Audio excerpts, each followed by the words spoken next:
grade 12s and welcome. Today we're going to be talking about vertical projectile motion and momentum. Let's get started. When I speak about vertical projectile motion, I'm thinking things being thrown up or fired up or projected up in some way and then falling down under the influence of gravity. And momentum, we're going to be talking collisions and explosions. So let's get stuck into the first question, a classic question of a hot air balloon and something being dropped out of this hot air balloon. This was from one of last year's papers. Let's go together. A hot air balloon is moving vertically upwards, so already that balloon is moving vertically upwards at a constant speed. Critical that we know it's going at a constant speed. A camera is accidentally dropped from the balloon at a height of 92.4 meters, as shown in the diagram below. The camera strikes the ground after 6 seconds. Ignore the effects of friction, and there's our picture. So we have a little person with the hot air balloon, and he's dropped something, and it looks like there's someone running from the bottom going to try and catch it. And we'll try and see what that question will tell us a little bit later. Notice the height, 92.4 meters above the ground. The first question. At the instant the camera is dropped, it moves upwards. So the camera is released out of the hot air balloon, it continues to move upwards. Give a reason for this observation. Well, you need to consider that the hot air balloon was going up, and so the camera would have that same initial velocity and be going up as well. Let's have a look at what the memo's answer says to us. The initial velocity, or the speed of the camera, is the same as that of the balloon for your 1 mark. Let's go into some calculations now. 1.2. Calculate the speed, and they tell us the initial speed at which the balloon is rising when the camera was dropped or is dropped. Now, we're going to need to look at equations of motion, and on your data sheet those equations are given to you. But I want us to consider firstly how to choose the right equation of motion and how to solve this problem. Let's have a look at what information we were given and how to approach this problem. Well, firstly I want to ask you always, number 1, to choose a direction. By direction, I'm meaning up or down is positive, left or right is positive. In this case, we're looking at vertical motion, so we're going to be considering either up or down as positive. Now, for simplicity, I'm going to choose up as positive. So a little arrow, up is my positive, and therefore down will be my negative value. Once you've done that, you then need to consider every motion that is either up or down, every vector quantity as being positive or negative, depending on what you've chosen for your direction. The next thing we need to do is, and I'm going to write it as my number 2, is write a list. Now by my list, I mean all of the values that I've been given. So this is the list. V final, V initial, acceleration. Maybe we've been given something about time. In this case, yes, we have. Delta X or delta Y,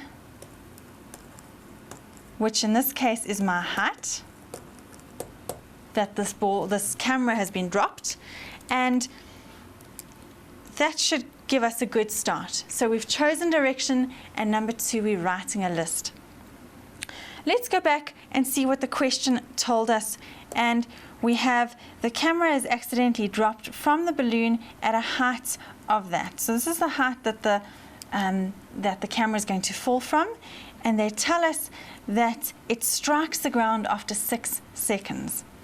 Let's go back and find our list and write in that information.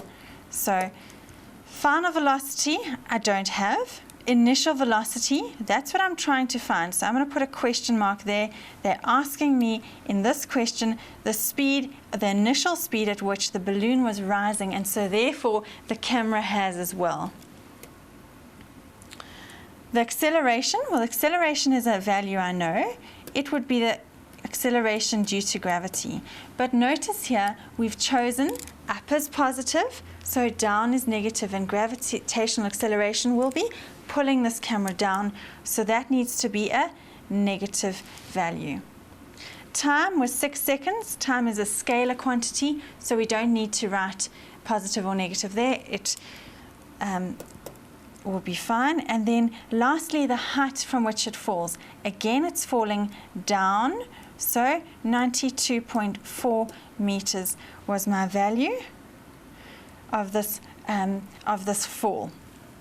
If I just sketch it for you very quickly, we can have this picture like that. The hot air balloon was somewhere about here with its hot air balloon with its contents, and the camera dropped out of that. Initially goes up and then falls down. Let's go on and see how we're going to choose the equation of motion, because we need to work with one of those equations. So have a look. Well, we've got information that we know, and we've got information we don't know. I have no knowledge of anything about the final velocity, the speed at which it would hit the ground. I need to know the initial velocity, so that must be in the equation that I'm going to use. I've got acceleration, got time, and got delta x or delta y, the height, the displacement it has fallen. Let's have a look at my equations. Now, I can't use this top equation, the first one, because it's got final velocity. I can't use this one either, final velocity again. I can't use that fourth one, final velocity I don't have. But I can certainly choose to work with this equation, and they give you options there. But what they're saying is that delta x, or we're going to actually be working with this part, delta y, which is y on the, if you imagine that on an axis, the y-axis would be talking about the vertical axis. So delta y is equal to initial velocity times time plus a half a delta t squared. That's the equation I've got information for, and that's the equation I'm going to use. And I've got the final answer written here. Let's just talk about it. Delta y is equal to initial velocity times time plus a half a t squared. You will always get a mark for writing that equation. It's given on the data sheet. You need to choose the appropriate equation and then write it down. Make sure you write it down correctly, of course. Plugging in your values, substituting your values. Notice I'm choosing down as negative, or so up as positive. So the height, it's fallen, is a negative value. Initial velocity times time was 6, plus a half, 9.8, also negative, multiplied by 6 squared. Now, depending on how good your calculator skills are, you can probably just put that in, but I want to advise you that you always work with a square first, because so many students I've seen in the past forget to square the time, and so that is an important thing. You need to remember that that time is squared, and what I do when I work these calculations out is I very often start at the end and then work out the whole term, knowing then that I've taken into consideration that square. So our final answer here, 14 meters per second. They asked us for a speed, so we don't need to give direction. If we did need to give direction, the direction would be up, because the hot air balloon was moving up and then the camera was dropped, so it still had an upward direction. But speed is a scalar, so we can ignore direction. Question number 3. Draw a sketch graph of velocity versus time for the entire motion of the camera. Indicate the following on the graph: the initial velocity and the time that it reaches the ground. So that's a value that I've just calculated from 1.2, and then the time that it reached the ground was my 6 seconds that I had previously been given from the question. Now, when they say a sketch graph, we're referring to a relatively quick graph, not that much detail, but the big detail you have to have on your sketch graph is you need to include the labels on the axes, both labels and units on the axes. So we've got a velocity versus time graph, and your basic idea is that you're going to have velocity in meters per second and time in seconds. Now let's have a look at what this graph would look like. Remember, we said it's got an initial velocity that is positive, that is moving up. And if we have a look now, I've got the graph in front of us. If we have a look, again, I've chosen up as positive.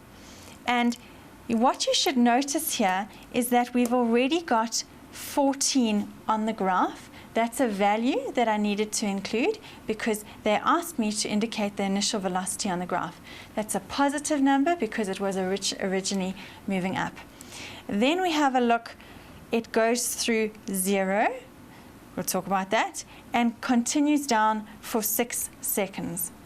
Have a quick look at, once again, what this picture would look like in reality. So my hot air balloon was somewhere there, and it's my little sketch of the hot air balloon. The camera was released from some point. It has an initial velocity. Okay, it gets to the top of its motion somewhere along here, where at that point its velocity is 0 meters per second, because right at the top of its motion, it's now for a split second going to be 0 meters per second, and then it will continue to fall down and accelerate towards the ground. But recognize that for a moment, and I'm just going to neaten this up here, for just one instant up at the top there, it's going to have 0 velocity. And you can see that on my sketch graph, that at this point over here, velocity is 0.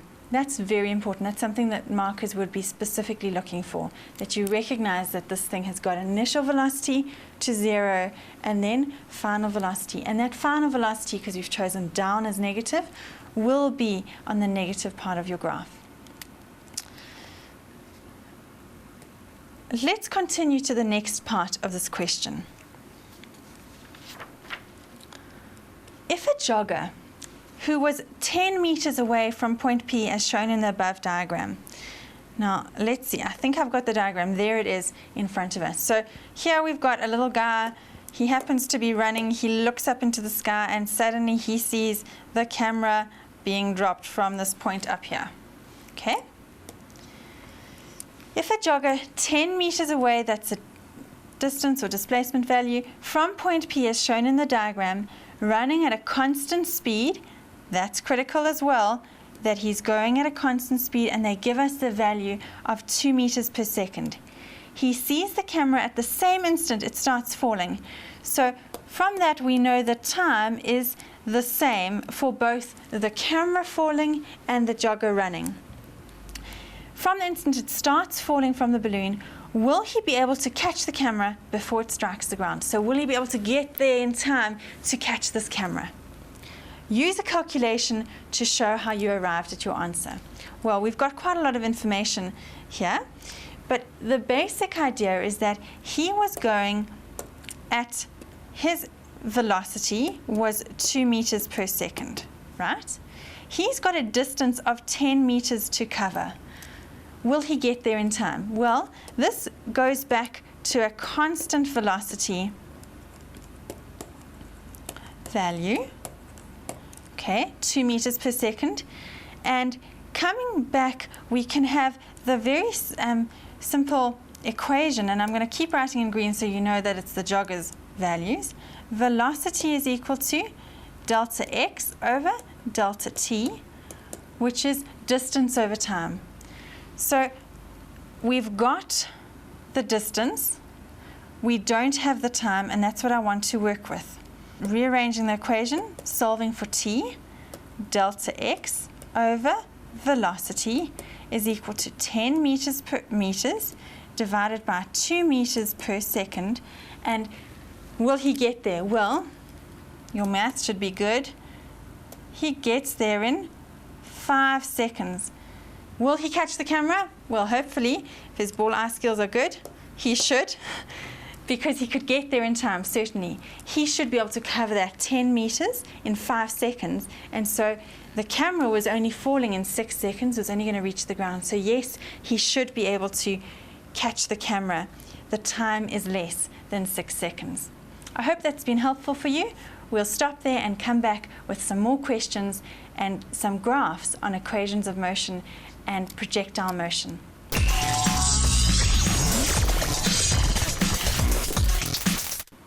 Welcome back, grade 12s. We're going to continue our looking at vertical projectile motion and specifically some graphs of motion. Let's have a look at this question. The velocity time graph shown below represents the motion of two objects, A and B, released from the same height. Object A is released from rest. They've put it in bold for us because it's in capitals because it's so important. And at the same time, same instant, object B is projected vertically upwards. Ignore the effects of friction. So let's consider this in real life. You've got two objects. One is just dropped, released, and the other one is thrown up at exactly the same time. An example of this could be a coin toss. So one of the coins we just drop, and the other one we flick up into the air at the very same instant. Have a look at what the graph would look like. This, remember, is a velocity time graph. They give us velocity in meters per second and time in seconds. We have object A and we have object B. Object A released from rest. Do you see it's released from 0? And object B released from initial velocity of 20 meters per second. Let's have a look at some questions based on this graph. Object A undergoes a constant acceleration. Give a reason for the statement. So by referring to the graph, no calculations are required. So they're telling us information, but we've got to give a reason for why that information is true. For 2 marks, no calculations are required. Well, if I jump back to the graph, have a look at it. The first thing I want you to notice are those straight lines, and specifically the straight line for object A, which is what they're asking us to consider. Straight line graph, very simply, you should note that for a velocity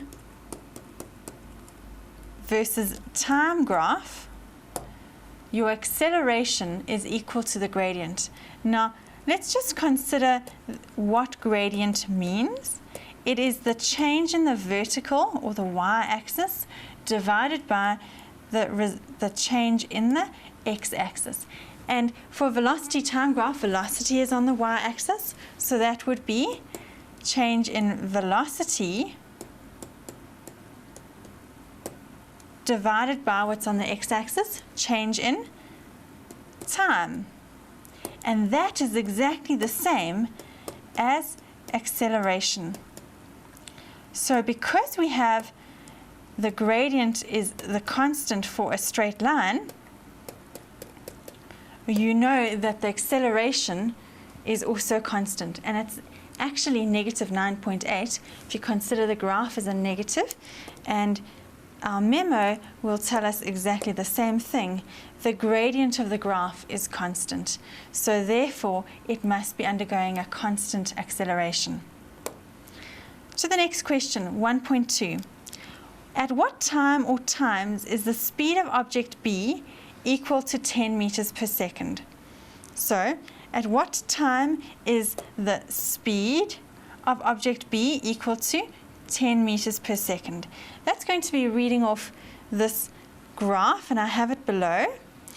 The first one, very simply over there at that time, and we can dot it down at 1 second. So time is equal to 1 second. That's one of the points at which B is at 10 meters per second. But now if I look back, they asked us for the speed, and speed is a scalar. So direction doesn't come into account. And B is also found here at 3 seconds at negative 10 meters per second. But if you consider that this is object B that was projected into the air like flipping a coin, it got to a point where it was 10 meters per second after 1 second, and then as it falls, it gets to 10 meters per second again, although now it's going down. So we have 2 times t is equal to 1 second, and t is equal to 3 seconds for this for coin or graph B. 2.3. What is the velocity of object A relative to object B at t is equal to 1 second? Now here we're going to be considering both direction, very important because we're considering the velocity, and relative motion. So A we know, and I'll jump back to my graph here. A is falling down, B went up and then is falling down. So it went up and now it's falling down. And they asked me at t is equal to 1 second. Let's just check that. Yes, at t is equal to 1 second. Well, go back and read off the graph. At 1 second, B was going up at 10 meters per second, and A was going down at 10 meters per second. So if we consider B's velocity relative to A, it would be, A's velocity, I think it was, they asked us, object A's velocity relative to object B, it would be object B would seem to be going at 20 meters per second, meters per second down, because we're considering A going upwards and B going downwards, and so A would seem to be going down at 20 meters per second. They're moving apart from one another, and so their speeds would be added to one another because they're covering that distance away from one another in the same time. If we consider the next one, 2.4, object A strikes the ground after 4 seconds. This is our time, 4 seconds.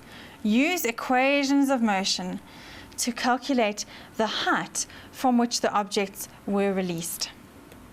So the height is asking me delta x, or in this case, actually because it's a vertical motion, I would rather write delta y.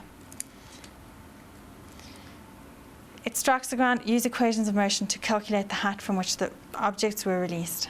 Let's head down, and once again you're going to go and look at your data sheet and find the equations of motion.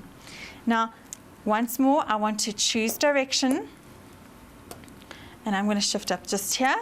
My direction, I'm going to say up is positive, down is negative. Then let's write my list.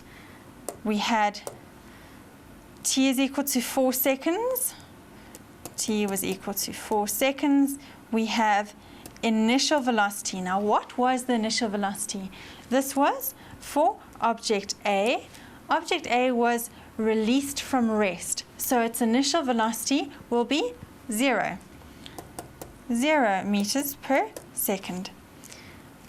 We also know that it's going to be under the influence of gravity. So A is something I know as well, 9.8 meters per second squared, because it's an acceleration. Okay, final velocity, I don't have. V final is equal to, I don't have it, so I can't even write it down. What else do I need to know? I need to find delta x, or actually, delta y, because it's our vertical height that this object was released from. Once more, let's look at the equations of motion. I can't use this one because it's got V final. I can't use that one because it's got V final. I can't use that one, it's got V final. I'm going to have to work with this third equation. Delta y is equal to initial velocity times time, which was the 4 seconds, plus a half at squared, and I have all those values, so let's plug them in. Delta y is equal to initial velocity times time plus a half at squared. You will always get a mark for writing that equation down, so do choose to write that equation and write it really well. Then substituting your values. Well, our initial velocity is 0, so 0 multiplied by 4, that whole term will fall away, that whole part of the equation will fall away, plus a half. This memo has actually given the acceleration is 10 meters per second down, that's okay, and time is 4 seconds. If you had used 9.8 meters per second, per second squared, you would come out with a final answer of 78.4 meters. I'm just going to do another quick substitution over here. Notice if I had chosen, remember I said I chose down as negative, so initial velocity, I'm just going to write there 0 because I know what that is, plus a half negative 9.8 times the 4 seconds squared. It will come out with a negative value, negative 78.4 meters. I would never leave my answer as a negative. You would always want to interpret what that negative meant. So in your final answer, you would write 78.4 meters down. And that answers the height from which the object was released. It's fallen a distance of 78.4 meters down. If we move to the next question, what physical quantity is represented by the area between the graph and the time axis for each of the graphs A and B? Well, this is a good question. It's asking specifically for the area under a graph, and the area for, once again, a velocity versus time graph, meters per second, time in seconds, is always going to give you, and I'm going to just shade this a little bit in here, that whole area is going to be a length times a breadth. And the length would be the time and the breadth would be the velocity. So actually what you're working with here is velocity multiplied by time, which will give you delta x, or your displacement. I want you to show that to you mathematically, because, and it's true for whether it's a rectangular shape or whether it's a triangular shape, the area under a graph for a velocity versus time graph will always give you the displacement. Now you do need to take into account whether it's going in the positive direction or the negative direction, whether it's above the line, the zero line, or below the line. Let's have a quick look at the bottom, and we have got here our answer for what physical quantity is represented. It is the displacement or the change in position. They will also accept distance, the distance covered. Calculate without using equations of motion. Now they're being specific here. They are guiding you towards answering this based on the information on the graph. Calculate without using equations of motion the distance between object A and B at t is equal to 1 second. Now, if I have a quick look here, from t is equal to 1 second, A and B are on going at quite different speeds, and the one, remember, was going up and the other was going down. So have a look here. B is still going up because it's still got a positive velocity, and the A is falling down at getting to a maximum of 10 meters, negative 10 meters per second squared. Now, I want to work out the area of this shape. And it's quite a tricky shape to work with. Some of you might be able to do it, but I'm going to split this up and treat it in 3 parts. Part number 1, part number 2, and part number 3. Okay? So if we scroll down, have that picture in your mind. Part number 1 is going to be looking at half base times height, because that's my first area right at the top there. Okay? It's a triangular shape, and the area of a triangle, half base times height, is equal to, and it's a half times by 1 times by 10, going up, check those, 1 second, the base, the height of 10 units up on the graph, and so a half base times height is equal to, well, a half times 10 will give me to the 5 meters. Point number 2, or area number 2 I should say, is this rectangular area here, and we have, that's just going to be a length times breadth, which would be giving me 1 times 10, which is 10 meters. Both of those values were for B, which was going up. The last little area I need to work with, area 3, again, half base times height is equal to a half the base of 1, the height of 10, base times height. And so again you have 5 meters, but in this case we're looking at A, and it was falling down. So it is going down. If we head back to over here, the memo has gone through a number of different things, but have a look here. What we've got is that we've got the distance covered by B, and we've worked out the 10 and the 5 and the 10, giving us 15 meters. That object B has gone up. Object A, on the other hand, that was object B, so that was my first part, this was my second part, went down by 5 meters. And do you recognize that they have found the negative? Again, you could work with this because you would have gone negative for your height, reading off the graph. Gets to a negative 5 meters. What that means, we're looking now at the difference between them.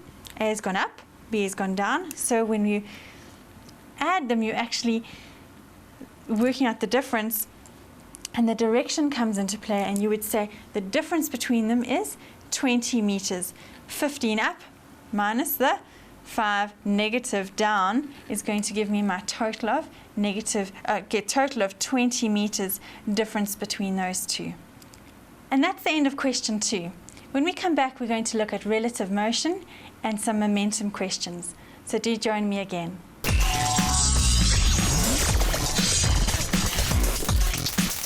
Welcome back, grade 12s. We're going to continue this lesson on vertical projectile motion and momentum with another question. This is involving a car chase. A patrol car is moving on a straight horizontal road at a velocity of 10 meters per second east. The same time the thief is in a car ahead of him is driving at a velocity of 40 meters per second. He's speeding in the same direction. Now that's critical. And so here we have our picture, the patrol car and the thief trying to speed away from us. They give us this annotation at the bottom, the velocity of the patrol car relative to the ground and the velocity of the thief's car relative to the ground, and those would relate to those two values. 3.1. Write down the velocity of the thief's car relative to the patrol car. So the thief's car relative to the patrol car. Now I want you to think, without looking at any equations or anything, I want you to think about what the situation would be. The patrol car is going along, the thief's car is going along, it's going faster. So the thief's car is almost getting away. At the moment he's getting away from the patrol car. How would we work this in terms of the numbers? Well, let's work it down. The thief's car is going at 40 meters per second. The patrol car was going at 10 meters per second in the same direction. So what is the difference between those two? It would be negative 10 meters per second is going to get me a difference between them of 30 meters per second. So the patrol car would see the thief's car getting away, if you like, at 30 meters per second faster than what he's going at. We do need to notice that this is a velocity, so you need to give a direction, and they gave us the direction in the original question. It was moving east and he was going in the same direction. So our final answer here must include direction. 3.2. A person in a patrol car fires a bullet at the thief's car. The bullet leaves the gun with an initial horizontal velocity of 100 meters per second relative to the patrol car. Ignore the effects of friction. Write down the initial velocity of the bullet relative to the thief's car. So we have values there, that is relative to the patrol car. And the way we're going to work this is we're going to consider firstly, and ignore the top part, that's my final answer, but this is the velocity of the bullet, firstly relative to the ground. It was going at 100 meters per second relative to the car, the patrol car that it was shot out of, with an extra thought that the car itself was moving at 10 meters per second. So the bullet to the ground is going at 110 meters in every second, or per second. What about the bullet to the thief's car? This is now taking it further to actually answer the question. Well, the bullet to the ground was 110. We've just worked that out, going at 100 meters, with including the extra 10 from the patrol car. And we know that the ground to the thief was going at the velocity of the ground, the thief relative to the ground, or the ground relative to the thief, was 40 meters per second. Once again, they're going in the same direction. The bullet's being fired and the patrol car is moving off at the same direction, and so those would need to be worked out, the difference between the two, and that's why we use a negative value. So again, you come out with your number 70 meters per second in the direction being east. Let's move on now to what else happens in this problem that we have. While traveling at 40 meters per second, the thief is going that speed. The thief's car, with its mass, collides head-on with a truck of mass 5,000 kilograms, moving at 20 meters per second. So we have the truck with its speed of 20 meters per second and the car with its speed of 40 meters per second. Notice they're moving in opposite directions and they collide head on. So the one's going this way, the one's going that way, they're going to be colliding. After the collision, the car and the truck move together. Now that's helpful because it's telling us that their final velocity will be the same. Ignore the effects of friction. State the law of conservation of linear momentum in words. Momentum, and we're looking at conservation. Now conservation is, we're trying to keep things the same, and so the conservation of momentum is a definition you need to know. I've got it here on the board. The total or the sum of the linear momentum of a system remains constant or is conserved, does not change, in an isolated or closed system in the absence of external forces. So the idea is that the total momentum of an isolated system without any external forces remains the same. And that's how we're going to find some information about this collision, because in the collision there are going to be we're going to be looking at the momentum of each, adding them together, the total momentum. Calculate the velocity of the thief's car immediately after the collision. So once again, we've got velocity, and this is going to be the final velocity of the thief's car.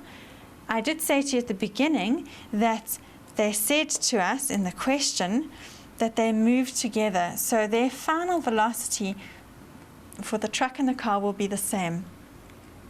Let's just check we've got all the information. While traveling at 40 meters per second, the thief's car with its mass collides head-on with the truck of that mass moving at 20 meters per second. They're colliding head-on. I'm taking this from the previous question that was going east, and this would be going west if they're going in opposite directions. Let's look at how you're going to solve this question. Once again, you need to always choose your direction. vitally important. If you can choose your direction, you can then work out some values will be positive values going in that direction, some values will be negative direction, and so it would be negative values, and it makes a significant difference.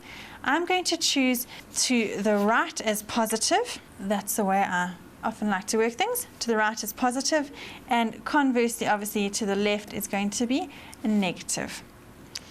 Now, my equation is the sum of the momentum before is equal to the sum of the momentum after. That's the easiest, quickest one to work with. Thereafter, you're going to split it into the mass times the velocity for each of the components within our system. So I'm going to write this out. The mass of the car times the initial velocity of the car plus the mass of the truck times the initial velocity of the truck is equal to the mass of the car, the final velocity of the car, which I know is the same as the truck, so I'm just going to leave it at final velocity, the mass of the truck, the final velocity of the truck. Now, because I know those two values are the same, we can actually put this in brackets, mass of the car plus the mass of the truck. They stick together and we can work that out. Be very cautious with your subscripts in these cases. Make sure that you, on the left-hand side, put all your initial velocities, on the right-hand side, all your final velocities, and work with those. So, plugging in our numbers, it was 1,000 multiplied by the initial velocity of the car, which is 40 meters per second to the east or to the right. So I'm using the 40 meters per second as a positive number, plus the mass of the truck was 5,000. The initial velocity of the truck, I need to just jump back and see it, was 20 meters per second in the opposite direction. So notice here, sorry, let's jump down here, it was negative 20 meters per second there. Now I need to rewrite this, but I'm going to rewrite it for 40,000 plus, and actually that's going to be a negative, so let me change that quickly, minus 100,000 is equal to the 1,000 plus the 5,000 V final. Working that out, that's going to give me the 6,000 V final, and this comes to negative 60,000. Divide both sides by 6,000, and you come out with a final velocity as being equal to negative 10 meters per second. The negative value there is very, very important. You cannot leave your answer as negative 10. You need to interpret what that negative means. That means 10 meters per second to the left, because if you recall at the top here, I wrote anything to the in the negative is to the left, or preferably actually in the context of this question, west. Let's just check the memo. See, we've got everything. Notice they've said their sum before is equal to sum after, plugging in the numbers and taking into account that negative. Research has shown that forces greater than 85,000 newtons during collisions may cause fatal injuries. So that's a piece of information that's useful. The collision described above lasts for 0.5 seconds. The 0.5 seconds is our time value for how long this collision took place. Determine by means of a calculation whether or not the collision above could result in a fatal injury. So that's my question. Let's have a look at what information I have. I've been given values for velocity, I've been given values for time, I've been given values for mass.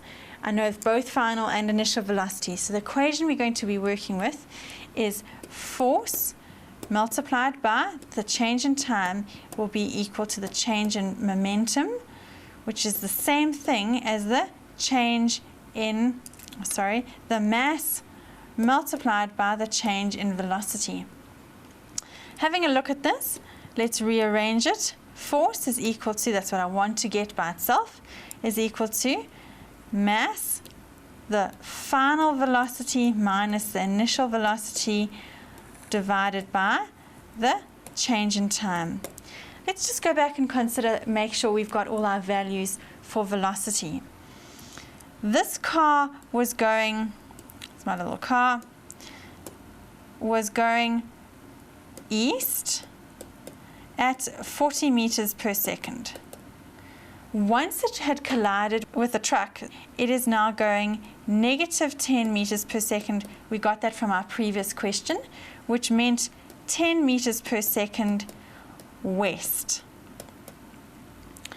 Let's take a look and see how we're going to substitute these values in. The 40 meters per second was my initial velocity, the starting velocity before the collision. The 10 meters per second west was my final velocity. But recall that when I put these values into the equation, they need to be positives and negatives depending on direction. So let's have a look and go back to our equation. The mass was 1,000 kilograms for this car. The final velocity was negative 10 meters per second. The initial velocity was 40 meters per second. But notice you're working out the difference between them. So final minus initial, it is a negative value minus another value. And that was all divided by delta t, which I know is 0.5 seconds. Shifting down slightly, let's solve it, put in the values. That's going to be 1,000 multiplied by negative 50, all divided by 0.5. And it comes out to negative 100,000 newtons. We would never leave our answer as a negative. You would always interpret what that answer means. And so it would be 100,000 newtons to the west is how this force would be experienced. Go back and consider, have we answered the question? No, we haven't, not yet. The question asked us, could this result in a fatal injury? And we compare with the 85,000 newtons up there. The 85,000 newtons during collision may cause fatal injuries. This 100,000 newtons is more than 85,000 newtons. So yes, this could result in a fatal injury. And notice the final answer, you will get a mark for interpreting that and explaining that this collision could be fatal. That's all the time we have for today, but I hope it's been informative and really helpful and that your matric exams will go brilliantly.